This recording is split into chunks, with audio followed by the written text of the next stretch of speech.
So what do you want to start with? Do you want to start with when the pigs ate the soap? Okay. Do you need this?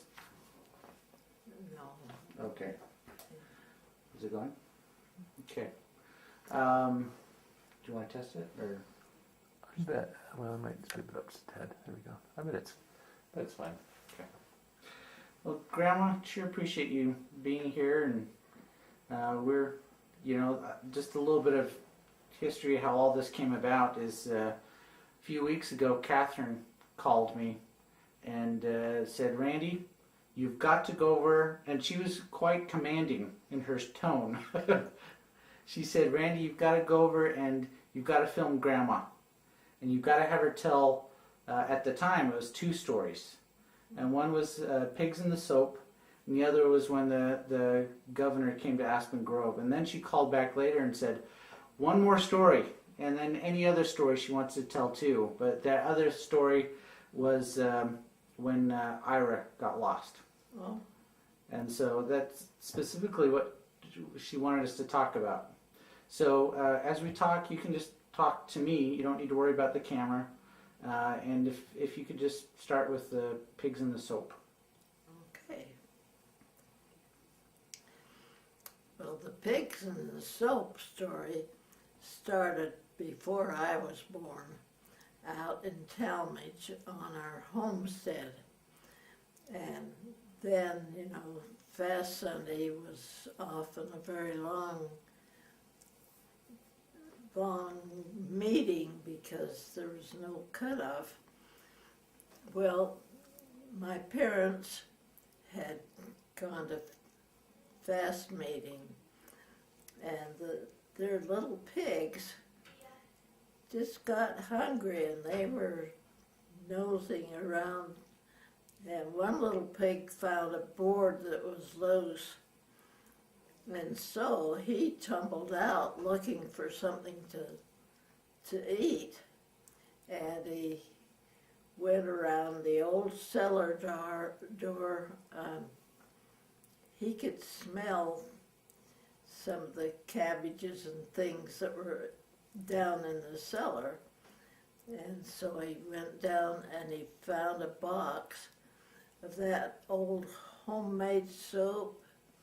You probably don't know what that was like, but they made soap on their farms with grease and lye and other things, and it would be a laundry soap.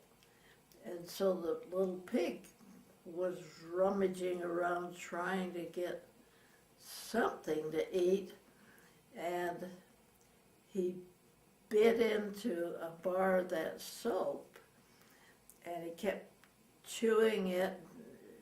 Lather would run out of his mouth. Then all the other little pigs thought that must be good because he was squealing, and well, finally the parents came home, and the dad was so worried. He was afraid they had some kind of a disease. They were frothing at the mouth. But the mother saw little soap come out of one of their mouths, and she laughed, and they got the pigs back in the pen, and the dad boarded up the pig pen, and all was well. So the pigs were all okay? Yeah, Just very clean. Yep. I don't think they swallowed much of the soap. Oh. Well, I wonder if you would tell us the story of the governor coming to Aspen Grove. Okay. Well, that was big news because it was our centennial in Utah, and we got to have the governor's convention. How long ago was this? This was 1948. And of course, 47 was our 100 years in Utah. Well, Utah went all out. We never had Aspen Grove or the loop paved. It's just a gravel road. And so we got the road surfaced all around the Alpine Loop. And I can't remember how it was that Park Ward got to do the luncheon for these governors. And that was a big deal. All of our Relief Society were assigned different things, and the road was serviced, and then the Ford Motor Company furnished a roadster open air for every governor, and they had Utah's beautiful girls driving the cars. And when they came to Aspen Grove, everything was done. The Fish and Game were able to just go get the choicest trout and so forth out of the river. And they brought a big broiler thing that they cooked the fish in, and we just pulled out all the stops. It's just, we had cooked, hams and turkeys and rolls and dessert and everything you can imagine. One thing didn't quite work out the way the Fish and Game, they sprayed so that we wouldn't have bees and flies, but it wasn't quite long enough before we had the bees dropping on the table and spitting around. But the food was wonderful. We furnished everything you can imagine, rolls and cakes and pies or whatever. And it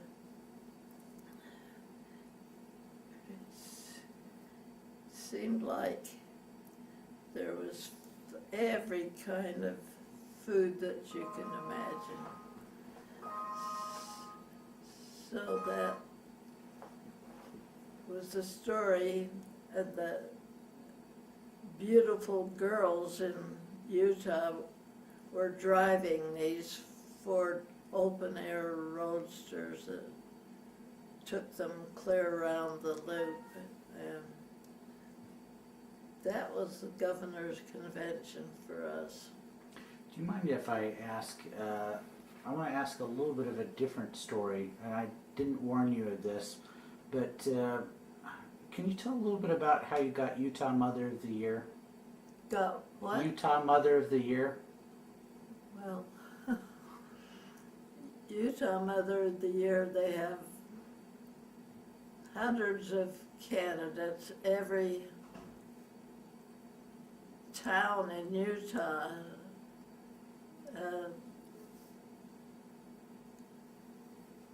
recommend somebody. They have to hand in a whole lot of backgrounds from your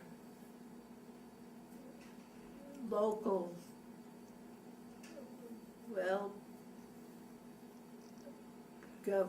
government, I guess you'd say, and a lot of people have to back the thing. I was we were living in Orem, and the Orem city recommended me. Why did they recommend you? Who nominated you? Do you remember? A few people on the council knew me, and they just recommended me. Grandma, what year was that? 1974.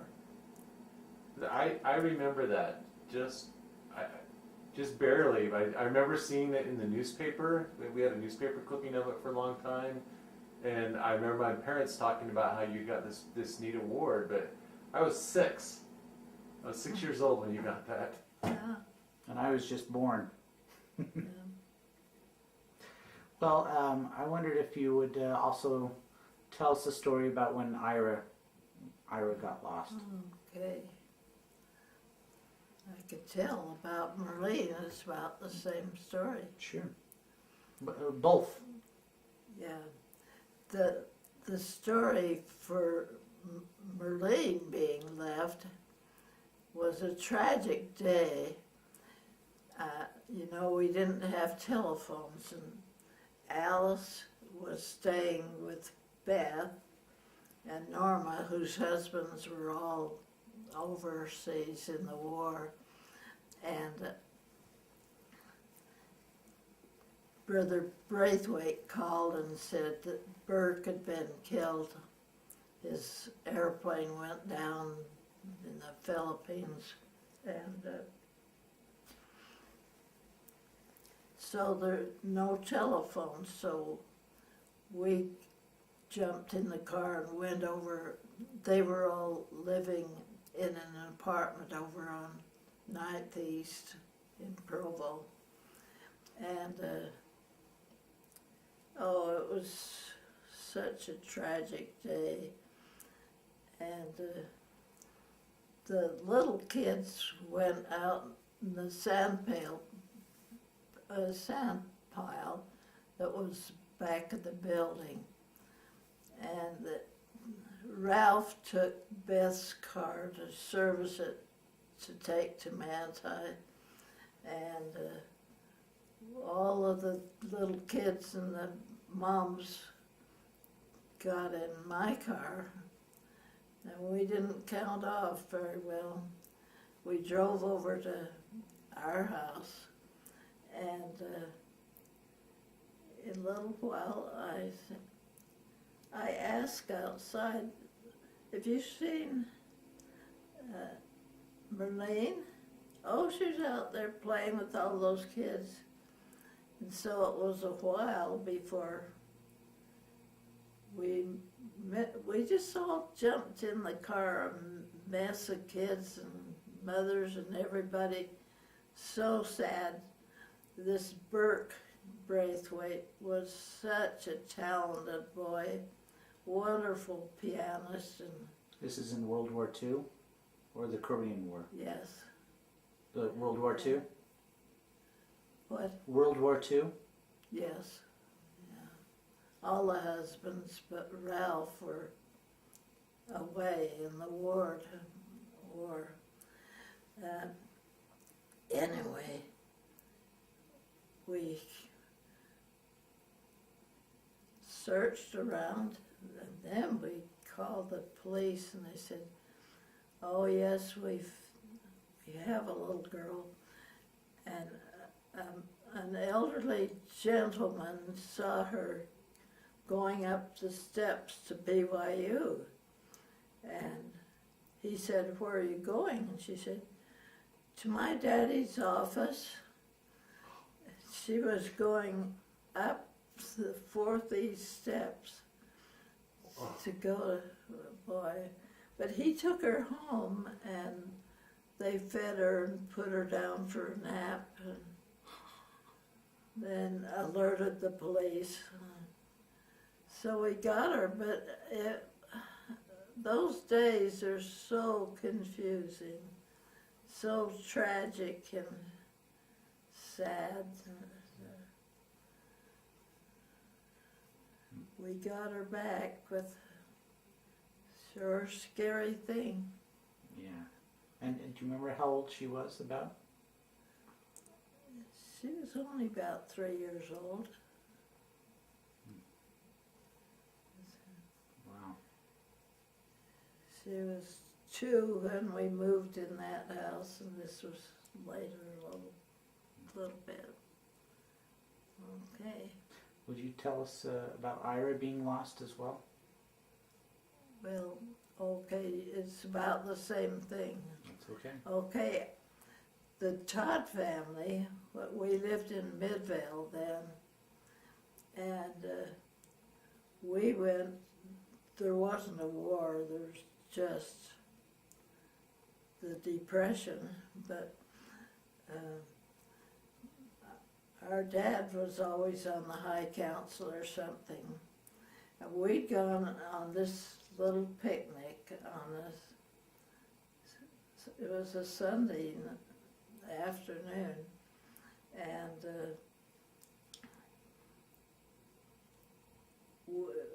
all of a sudden our dad said, "Oh, I've got a speaking engagement in Sandy or somewhere." And we all jumped in the car, and Mother sat in the back seat, which she never ever did, which mixed up our regular seating.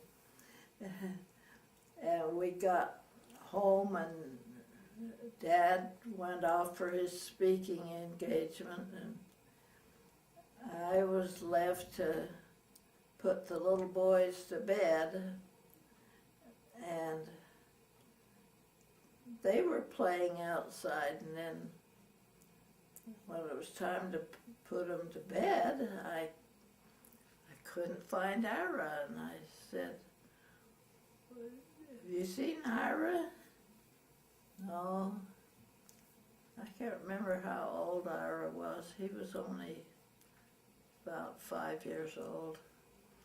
And so we started, I went into church even and crept back to Mother and said, "Did we bring Ira home? I can't find him."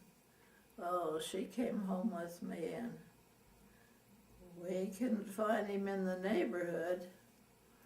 And then we called the police, and they had his name turned in, but he didn't speak very clearly then, and I know they didn't know what his name was for sure. That's interesting. But when our dad got home with the car, they went up to Salt Lake and retrieved him from the police station up there. That's interesting. Scary. That is scary. I wonder if you would talk a little bit about how you met Grandpa. Oh my goodness. Well, Grandpa was a graduate student.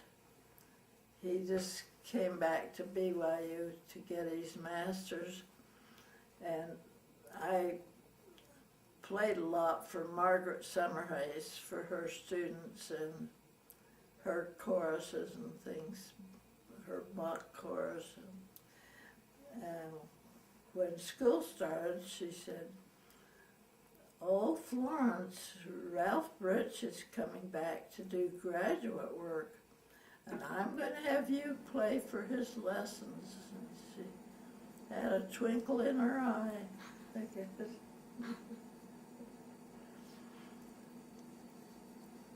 So then he arranged for the Cougar Quartet, which was really the top singers, and we practiced every day. And I played for Ralph's voice lessons. And our quartet was playing all kinds of dates for different clubs and things. So we got quite well acquainted. And Royden Braithwaite was in the quartet. He was the baritone. So he met Alice, and we had our first date with them together. So I spent quite a little bit of time playing for those guys in the quartet. That's the way we met. And did he start asking you out at that point, and then you courted? And Yeah, not until Christmas almost. And then you began courting, and you got married in December. yeah, December 18th, right? December 18th, your anniversary? yeah, Is that correct? yeah. That's the way it was. Is there any other stories that you've told that maybe, that you can think of?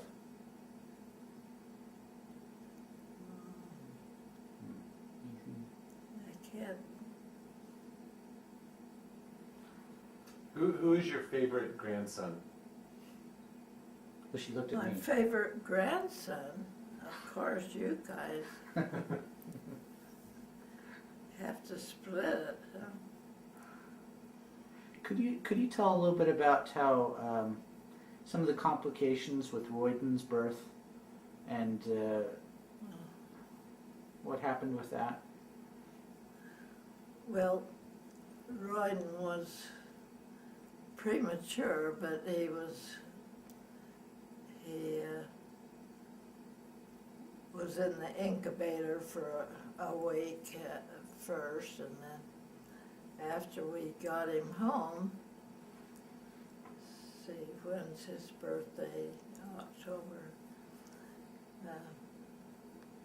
About Christmas time, he seemed to have a really bad cold, and I called the doctor, and he said, "Oh, that's spinal meningitis." So he went straight to the hospital.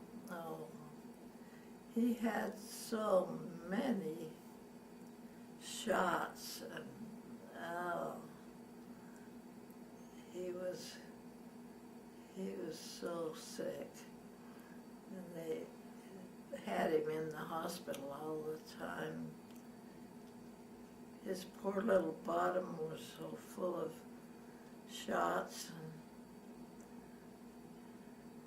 then we had to move him to Salt Lake to the specialist up there, and they had to open his head. He has a big scar here, and operate up there, but then they didn't see how he could ever get better. But we took him home, and the doctor in Salt Lake said, well, he won't be able to live, so I wanted to just put him in the primary children's hospital until he dies. But we couldn't agree to that, so we took him home, but he was so sick. His head was growing every day. I could measure it with my sewing tape. And then one day, a brother that was from England, and he'd had some miraculous healing. He was teaching English, and I don't think he'd ever come down the hill with Ralph, but he came down and he said, "Would you like me to administer to your boy?" And Ralph said, "Oh yes, of course we've done that before," but he just gave him the most powerful blessing. And the next day I called the doctor and I said, "I think his head pressure's going down a little."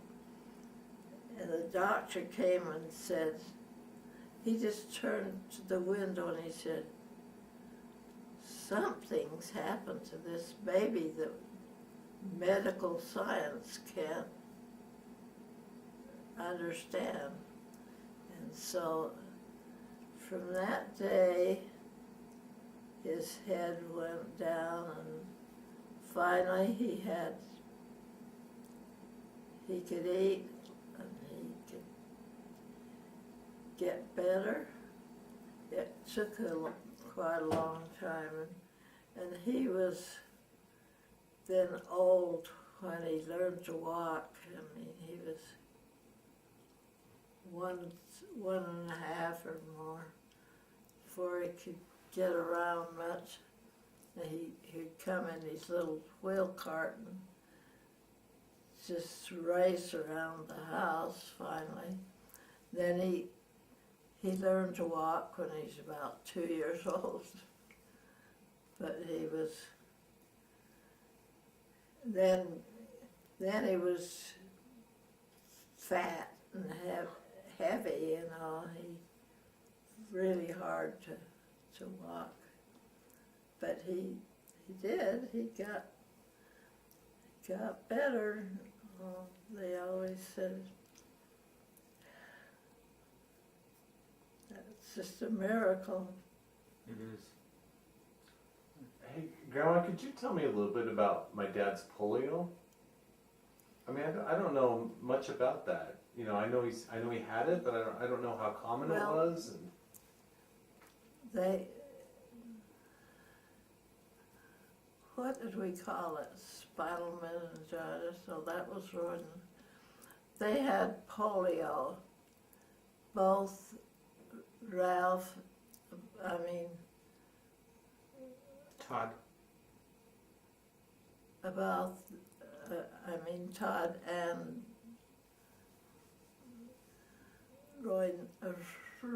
Lanny had polio, and it affected Lanny more in his throat, and so he coughed so much and tried to clear his throat.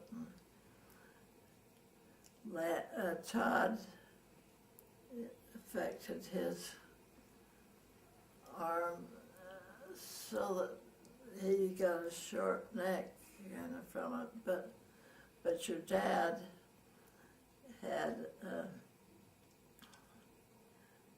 more in his throat, and his palate was paralyzed, so he'd cough and try to clear his throat, you know, from that polio. So our boys had dramatic sicknesses early on. And the girls escaped it. Yeah.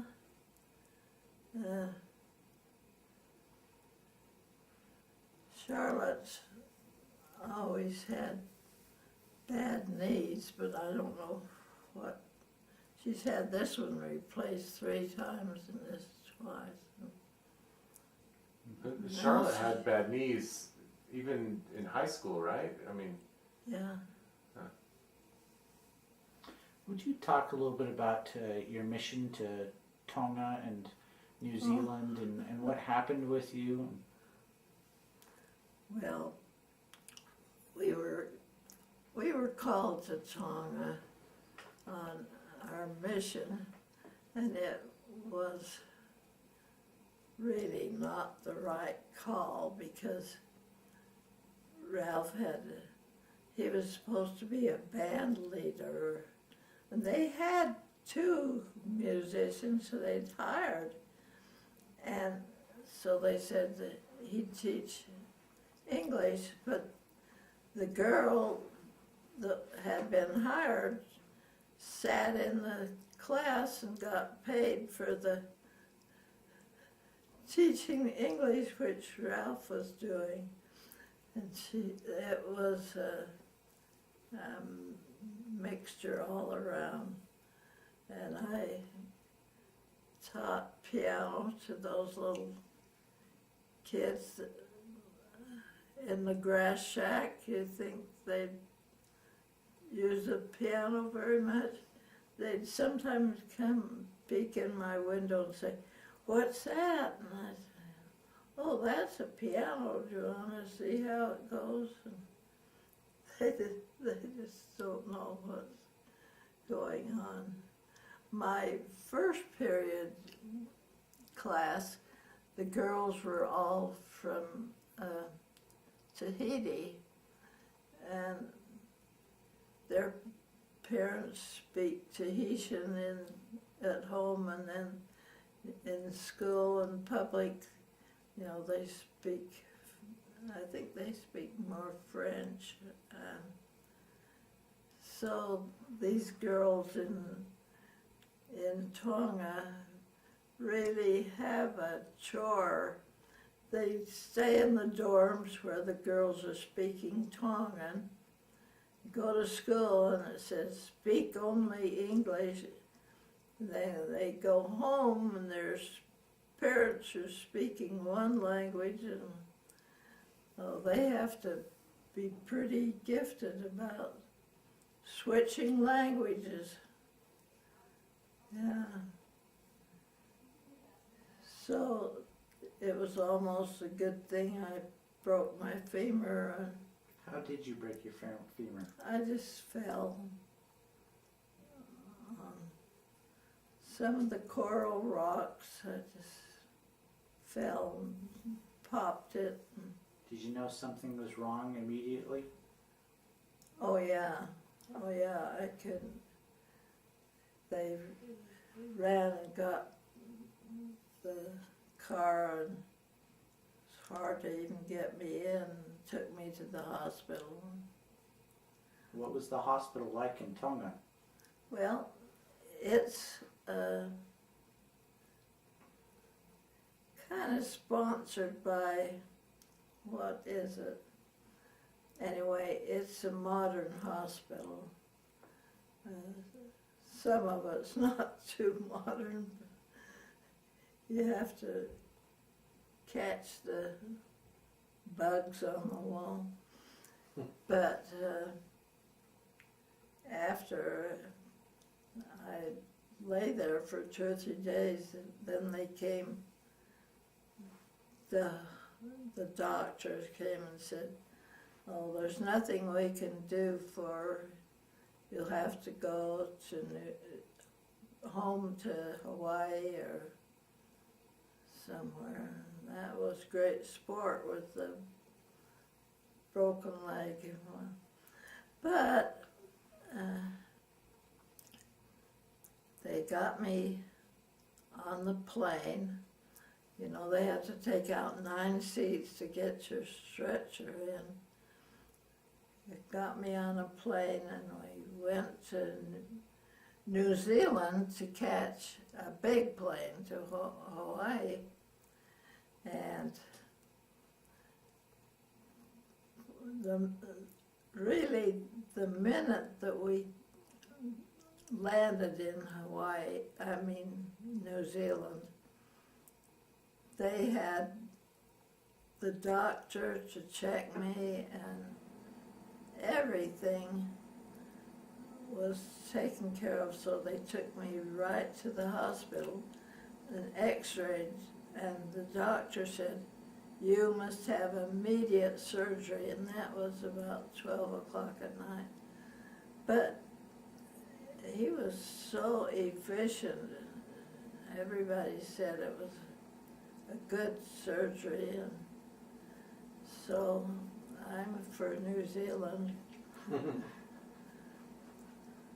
And then how long did you stay in New Zealand after that? Oh, forever. I was in that hospital at least 2 weeks.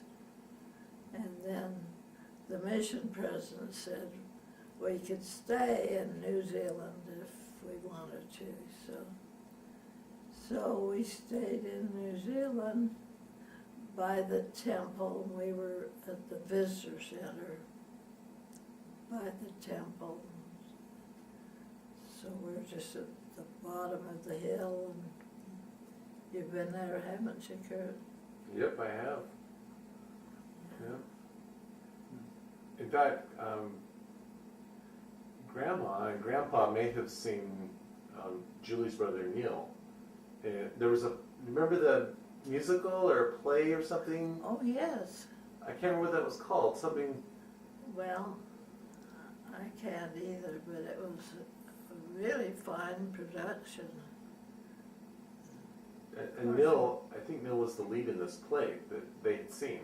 And we figured this out years later. You know, because obviously, I mean, I wouldn't meet Julie for another 10 years, you know, or so. Yeah. Oh, Or interesting. 6 or 8 years. I mean, it was a bit later. I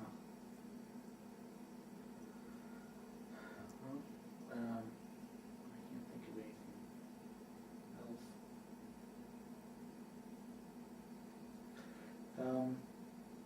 I wondered if you mentioned, where did you go to high school? I went to Jordan High School. And what was that like back then?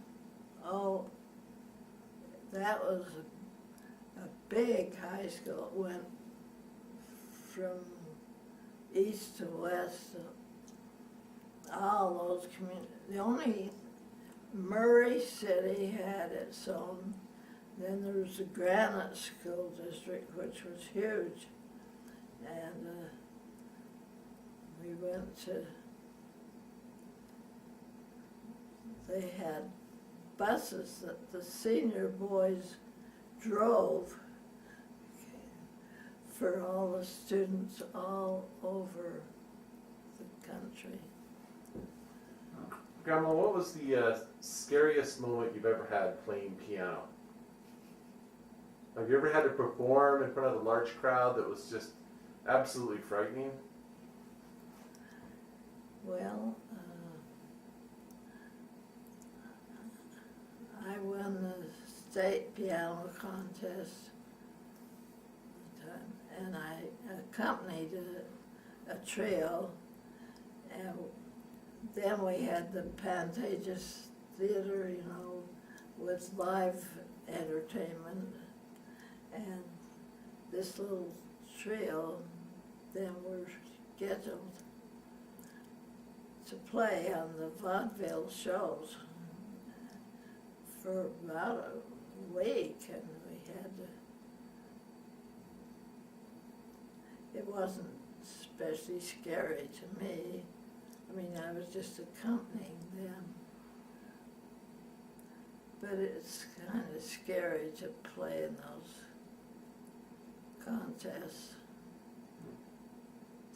Would you talk a little bit about Grandpa's passing and how you dealt with it and some of your thoughts and feelings about that? Well, I think it was brought on a little faster. Grandpa had cancer, and we knew it was terminal.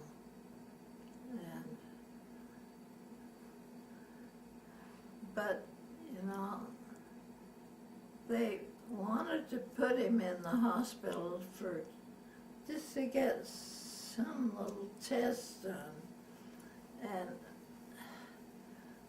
the hospital just put him on the table and did every test in the world, which they shouldn't have done.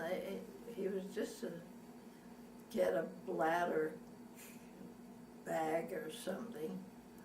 And Royden was with me, and we just got so sick of waiting. About 2 hours they just kept doing. Oh, the doctor was so mad at them because he was not, they were not supposed to do that.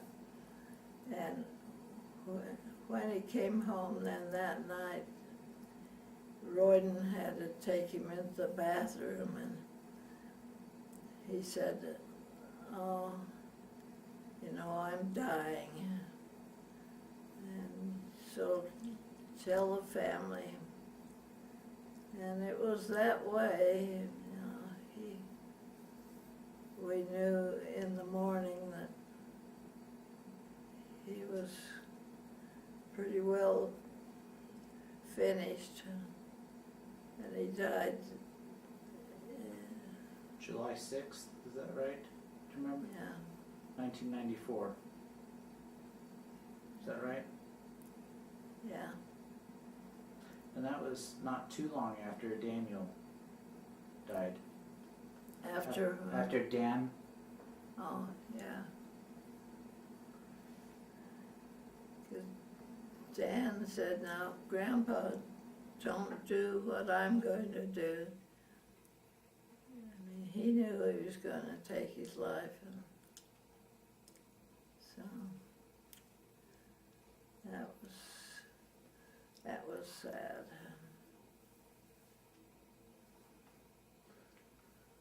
Well, on a happier note, what are some of your favorite memories of, of your childhood, and what are some of the things you remember the most from your childhood?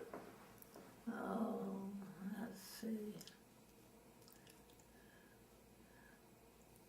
Well,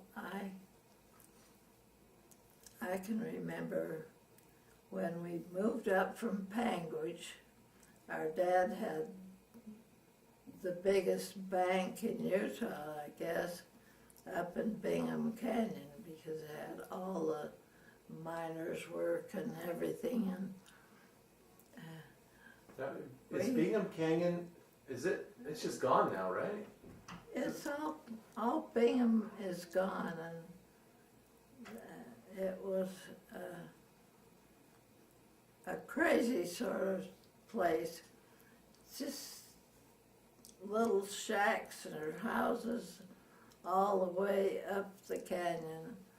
And at that time, there was Copperfield, and there were two little communities way up in the top of the Bingham Canyon. And Bingham Canyon was full of little shacks and sometimes nicer homes. And the bank was owned by the Copper Company, and those miners didn't know anything about checking accounts or anything like that. They wanted the cash for their checks. So on payday, my dad wouldn't get home till really late, because all these miners would be lined up to cash their checks. Now, was that because of the Depression? I mean, did they not trust banks, or they just didn't know about? Well, they didn't banking? know about banks. Most of them were Greeks or some other country. A lot of them, well, some were, Utah, and they could get along all right, but they would, my dad used to worry because the bank banked right against the mountain, and their window up above could get in from the back hillside almost. In fact, there were some guys that had planned to just come through that window and have a hold up for the bank, and they could have done that. It was, but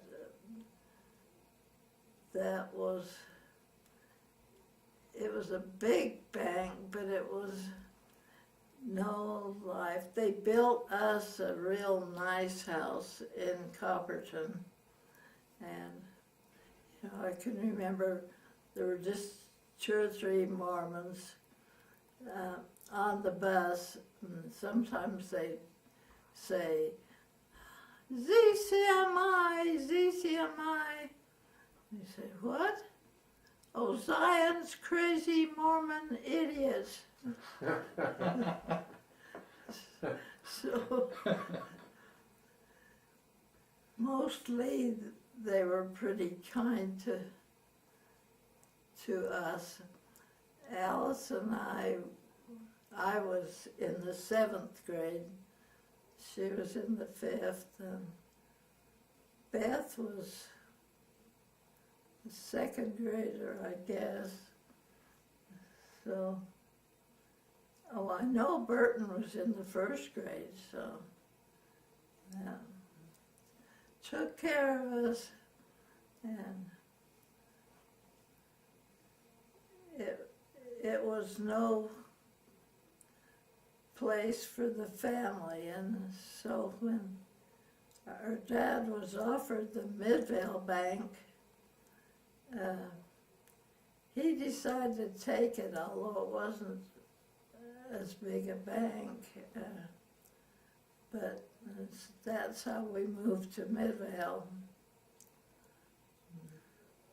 And Midvale, you know, had a big smelter and flotation mills and a lot of things to go with mining, but there were a lot of people from other countries lived in Midvale too, worked in the smelter, and so in our school classes, about the lower half of the 8th grade that I was in were Greeks and all kinds of nationalities. That, I can remember we just thought of I think it was A's and B's or something. The A's were the Caucasians and the B's were all the smelter workers' kids. So it made a difference. This is a really cliche question, but do you remember where you were when JFK was shot? Oh, I can remember, yeah, it was in Midvale, not Midvale, Midway. No, not in Midway. Orem, Oh. well, not Orem, in Provo, Park Ward, yeah. And I think Todd and Ralph came home for lunch, and then we had the radio on, and I guess we had a television by then. What year was that? Yeah, I 63 or I don't know. 60s, early 60s, I guess. Yeah. Maybe mid 60s. It's before I was born, and I was born in 1968. But I want to say it was 63 or 64, right around there. Yeah. So that was a senseless thing. All of them are. Yeah, I mean, wasn't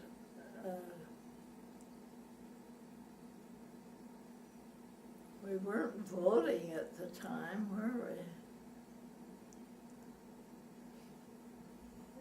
No. You can't remember it? I remember it. No, I don't remember it. Not as well as Kurt remembers it. Yeah. no, the events that I remember when Ronald Reagan was shot, and I remember when the space shuttle blew up, and 9/11, and those are kind of my big news events in my life. Yeah, me too. Yeah. Well, Grandma, I would love to somehow film you playing the piano. but I think you'd be disgusted playing that piano. That's right. You know, I asked your dad, he's got a Tongan box with all the Christmas stuff in. I want him to bring it over, and I think it's got, well, what's the name of our duet?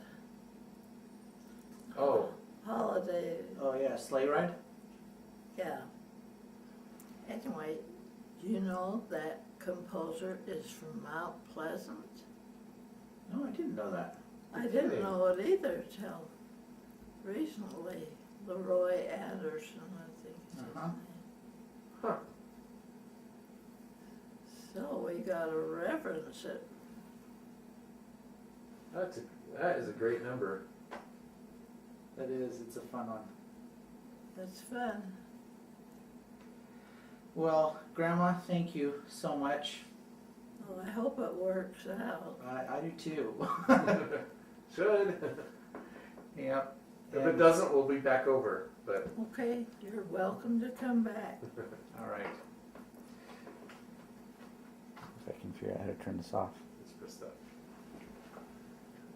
I just press that. I just press this button right there.